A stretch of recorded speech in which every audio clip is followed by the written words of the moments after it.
Hi, this is Sean D'Souza, and you're listening to the 3-Month Vacation Podcast. This podcast isn't some magic trick about how to work less.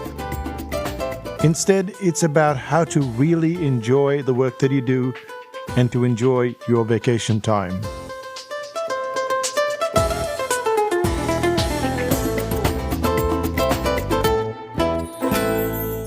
Hi, it's Sean, and you're listening to the 3-Month Vacation.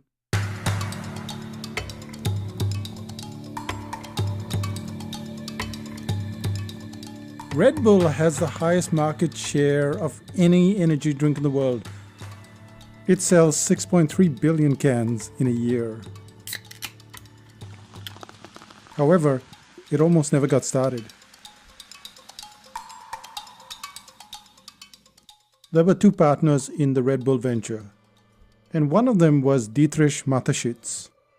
Mateschitz hired a market research firm to test Red Bull's acceptance, and the result was a complete letdown. People didn't believe the taste, they didn't like the logo, they didn't like the brand name. I'd never before experienced such a disaster as Mateschitz. But he went on believing that the product, if well placed, would find the right market. And this is precisely what Mateschitz does.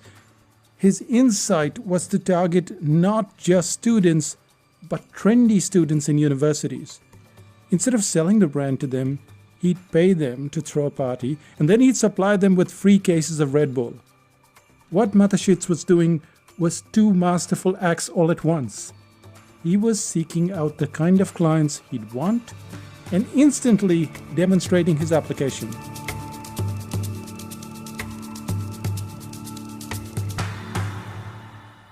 For someone starting out in coaching, it might seem like an uphill task to get clients.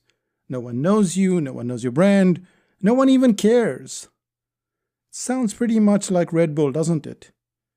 But just like Red Bull, you've got to know how to work your way around such a dismal scenario. The first stage would be for you to decide on a specific audience. Before you get close focus on a single person, namely a target profile, it's important to find the target audience. Take Mike Hara's audience, for instance. Mike's a member of 5000 BC, and he deals with the issue of stress management. And now that's a pretty broad audience. You can see it. Stress management, that's all top level.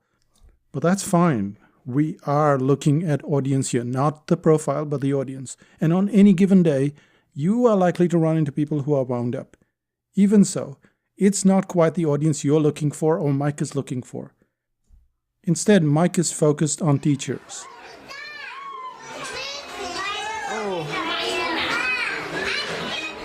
Teachers have a stressful day, not just in the classroom, but with the prep work before the class and the assignments after the last kid has gone home. So they are stressed and they don't sleep so well, and then the next day they don't sleep so well because they're stressed on the second day, and then the third day, and then this stress just starts to build up. This makes them edgier than ever before.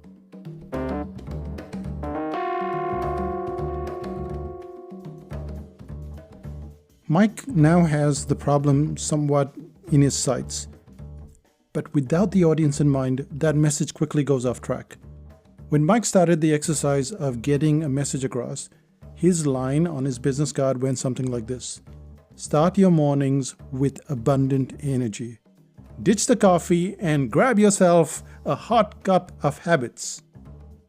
Not only was that line a bit confusing, I mean, what is a hot cup of habits? But most people drink coffee not because they want to ditch any habit, but because it's a break, it's a social gathering, and they don't see coffee as the enemy. If Mike were to look for prospects with a line like that, he'd be getting little or no response, which would be a shame because there is really nothing wrong with Mike's offering. When looking for prospects, it's not enough to just have a great product or a great service. Instead, you have to get started with the target audience, then move to the target profile, which is an individual person, one person like Jenny or Christoph or somebody, one person. And that's when you get to that signal beyond that factor of noise.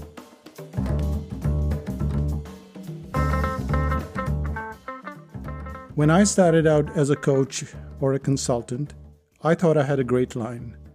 I'd say something that was akin to Mike's coffee line, and my line went like this. It said, "Reactivating dormant business clients." I was so chuffed with my line that I got a designer to put together the stationery, and this included 1,000 business cards. Months later, I found little or no interest in what I had to offer. However, I also got lucky because I was introduced to a networking group. This group met on every Friday, which meant that I could test out which lines worked best. Even so, I got nowhere in a hurry. What changed everything for me was a live situation. As part of the group exercise, I had to visit every member of the group individually. They in turn had to explain their product, their service to me. So I'd sit there, listening patiently, while some people took as much as 10 to 12 minutes to explain their marketing message. I'd kind of work out what they said, reassemble it in my brain, and then I'd regurgitate it out to them. I'd put it forward to that member and say, "This is what you mean, right? This is what you do." And they'd look at me with astonishment and they'd say, "Wow, you explain it much better than I do."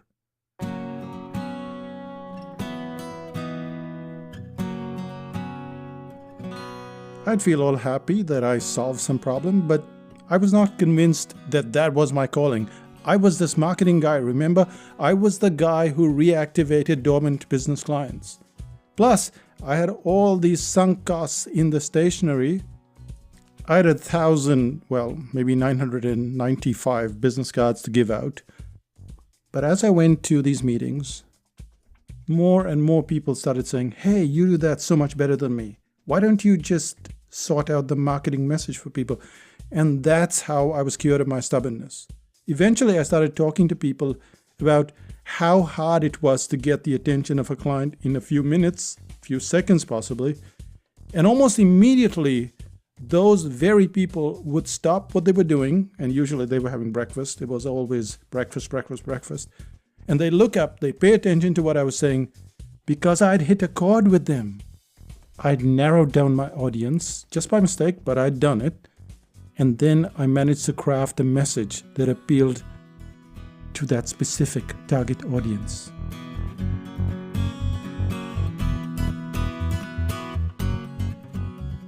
Prospecting seems like a frustratingly tricky task. You're not really sure where to get your clients, and they in turn can't find you.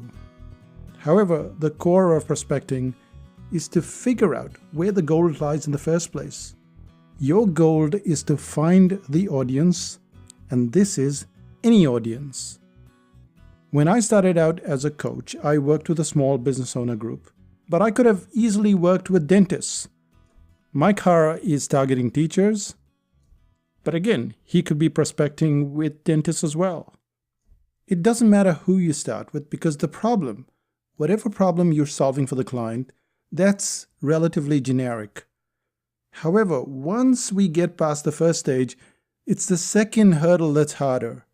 You somehow need to speak to your audience and find out the most significant barriers that they face. And as you dig, you'll find something that they're very keen on solving. And they'll even tell you. They'll give you the exact terminology. They'll tell you their problem. They'll tell you how to articulate it. They'll tell you what the solution needs to look like. And this is where the target profile interview comes in. When you go through that interview, you are able to get that clarity in your message, because you're getting the emotions and the frustrations and the solutions from the client themselves. So you get all that stuff, and then you're able to replay it, and you're able to see how people react to it.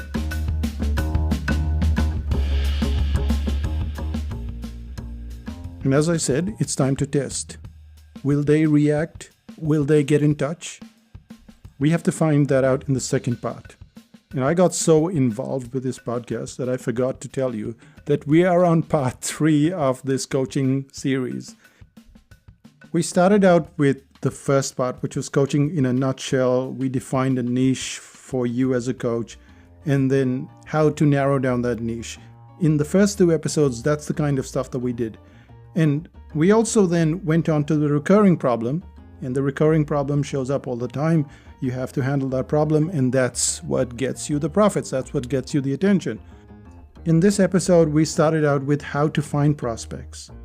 But now that you've found them, how are they going to react to you? And we're going to take a little deep dive into this, and we're going to go into our 3 parts. So we started out with how to find prospects. Let's find out the 3 things that you need to do to get their attention, to keep that attention.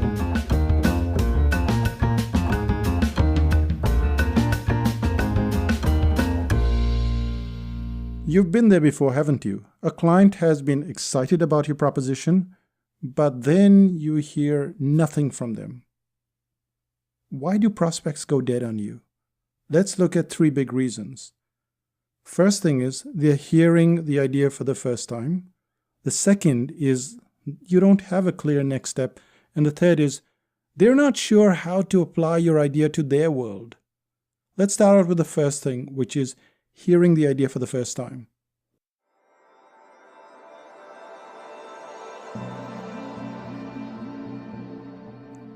One of the biggest problems is definitely hearing the idea for the first time. There is a reason why people that follow up do better than others. When you wake up in the morning and you look around you, you might be keen to buy a product or a service. And then it's evening and you haven't bought it. And then the next day comes along and you still haven't bought it. Now you can afford this, you want it, but you're not buying that product or service. And the reason for it is there is no screaming urgency. And we're not moving slowly, it's just that there are other fires to put out and this is not very urgent and there's no reason to act right now. And I'm not telling you anything new, but follow-up is the most critical of all.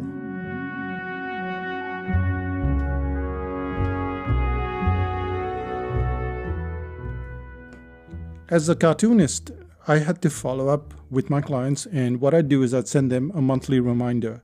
Well, it wasn't a monthly reminder, but it was like a monthly reminder because it was a monthly calendar. Most people get a calendar once a year, but I wanted my clients to remember me every single month. So I made sure that there was a follow-up. We do the same thing with Psychotactics. We send out newsletters.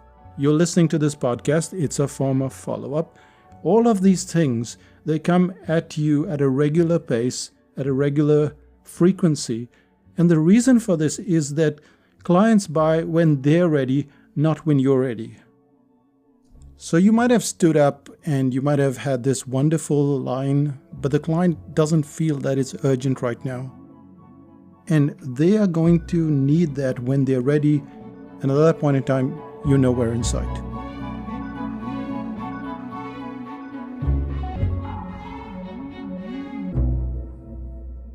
All of that interest that you've generated, all of that testing that you've done, all of that messaging that you have on your website, in person, in your brochure, in whatever you're doing, how are they going to get in touch with you if you don't follow up?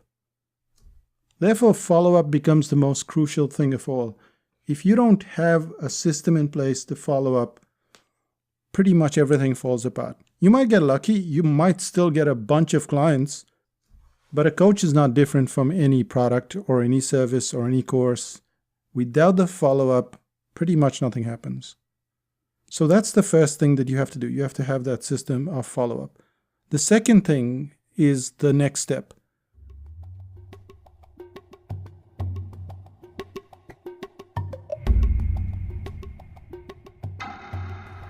Sometimes you may get exceedingly lucky.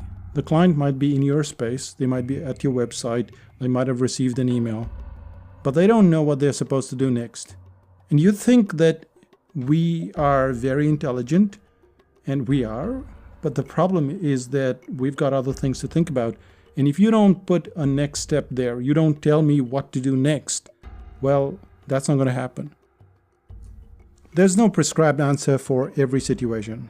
Sometimes a client can get in touch with you by phone or go to your website, join a newsletter. There's something that needs to be a next step.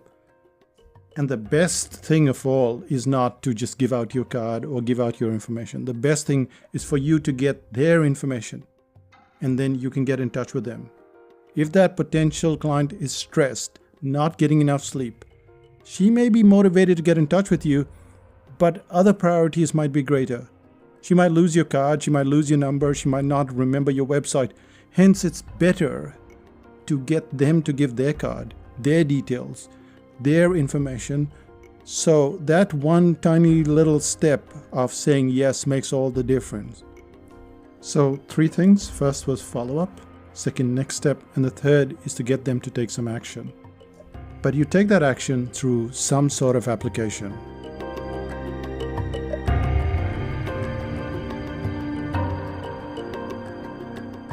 So what is application?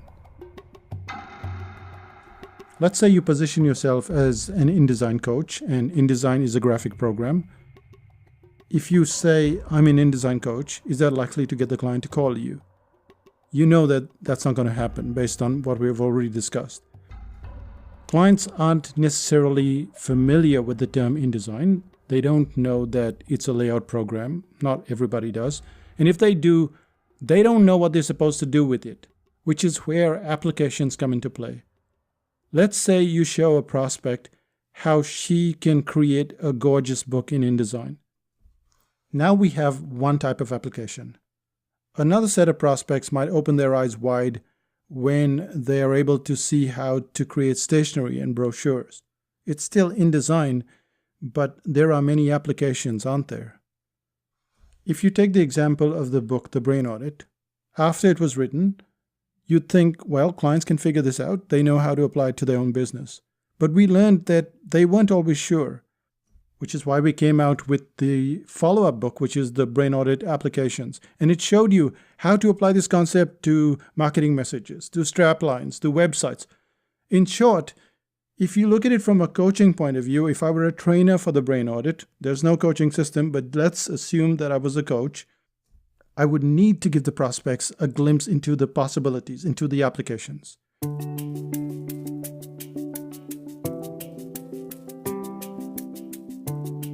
Now, don't confuse this advice with a one-stop shop.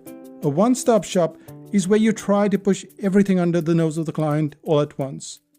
That kind of business is quite counterproductive, and especially when you're starting out. It positions you as an extreme generalist, not a specialist at all. However, if you were to draw the client into your business with a single concept, and we can go back to Mike Hara's line, which is now refined, and it says, morning has just started, and do you already feel left behind? Now that's a feeling, that's an emotion, a real day-to-day problem that draws in the client. But this is where applications come in. When you think of sleep, you think, well, what's the big application of sleep? It's to sleep, right? But sleep has more than one application. Sleep could be to get a restful night, or teachers might not be sleeping because of a change in relationship, death in the family, money issues. There could be a whole raft of issues. And it's the applications. Even though it's all ending with this one thing, which is sleep, you still have to expand from there. These issues can be directly addressed, or they can be brought up through examples. And it's these applications, this follow-up, all of these 3 things that we're doing that gets and keeps the attention of the client. Which in turn brings us right back to Red Bull. Red Bull isn't a coaching service. Of that we are all quite sure. Even so, the principles of getting a client are relatively similar. They found their audience by hiring the popular kids to throw a party. So that was their target audience. The problem they solved was one of being cool. Red Bull was and is still considered to be a cool drink by many in that audience. Nobody believed Red Bull at the start, and it took Dietrich Mateschitz 3 years to get going. As a company, they followed up consistently. They use sporting and cultural events, they create spaces, they have parties. They make sure they're always in front of their target audience, in front of their target profile. And this brings us to the end of this podcast. So let's do a little summary.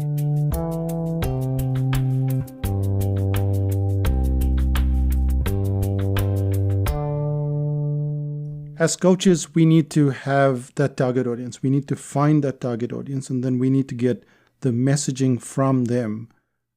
So of course you can't speak to a target audience. You always speak to one person, and that one person is a target profile. So you meet with that client, you run your message past them, see what they say, test it out, and then watch for something in the message that gets their attention. Now you go back to your audience and you state your line, you state your message. Do they raise their eyebrows? Are they interested? Do they lean forward? Do they follow up? Because that's the sign that it's working. But we talked about follow-up. Are they following up? If not, then you don't have the remaining steps in place. You have to give them a clear next step. You've got to follow up with them. And finally, you have to show them the application so they see, well, this is for me. This is not some generic thing, it's for me. And these are a lot of steps. And it's one of the reasons why many coaches don't do so well. Well, they kind of struggle. The fundamental steps are remarkably similar, whether you have a product, you have a training, service, or coaching for that matter. One website, one speaking engagement, one encounter is not going to do the trick. You've got to be diligent with the steps. And even a great coaching system, it takes time to get it off the ground. Get started with your plan and execute right away. So what's the one thing that you can do today?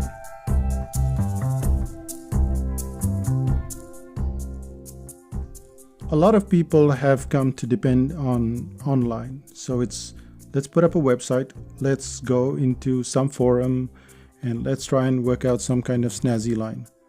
And the reality is that, yes, that might work, but the best thing is to go out there and meet with the client. When you're sitting with a client face to face and you're solving that problem, you can see when they start to get interested in what you have to offer. You can see their eyes glazing over. You can see when they go, oh, wow, what's that? And, this is the part that people don't want to do. They want to sit behind the computer and hope that everything happens. And that's your choice. But my recommendation would be to go out there and speak to the client. And then when you've done that, you can test it out on other clients and see how they react to it. This doesn't mean that they're going to follow up. You have to do those steps separately. But at least get your message clear.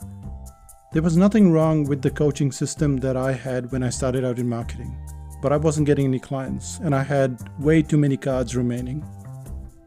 There's a good chance that you're an excellent coach, and yet you're not getting as many clients as you need. You're not getting the clients in the price category that you need. And this is the reason. The reason is your message isn't clear. Clear that message, and that's the best thing that you can do for yourself today. And that brings us to the end of this podcast. Let's find out what's happening in Psychotactics land.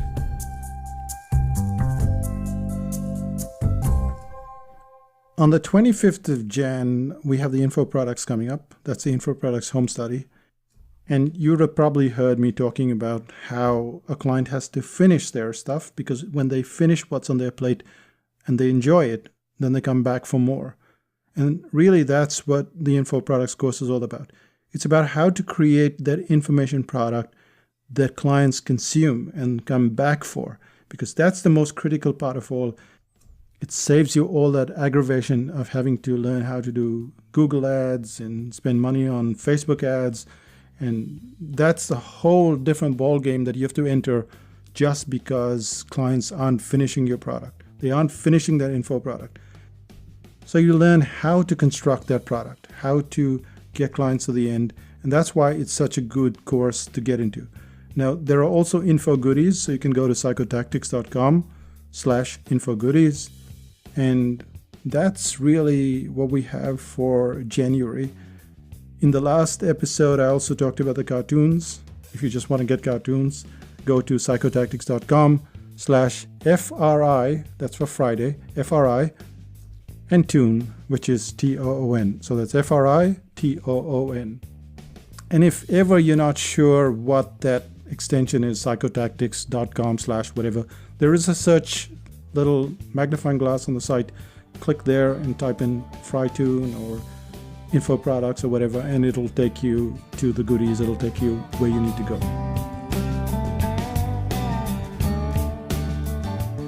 And this brings us to the end of our coaching series. If you enjoyed this series, then there's an ongoing bunch of questions in 5000 BC that I'm working through, and each of the answers is this long, this detailed, and it gives you an understanding of what you need to do with coaching. However, the most interesting part of 5000 BC is that as I'm writing the question, you probably have other questions or sub-questions. It doesn't matter what tangent you go off at. I sit there and answer all those questions in great detail, just like you heard on the podcast, just like we have on this podcast. There's always a lot of complexity, but it's all simplified to a point where you can take it and not feel all jittery about it, but calm and relaxed. And yeah, that's pretty much it. So what am I saying? I'm saying, come join us in 5000 BC. We're a whole bunch of introverts, and you'll enjoy your stay there. I'll say bye for now. Bye-bye.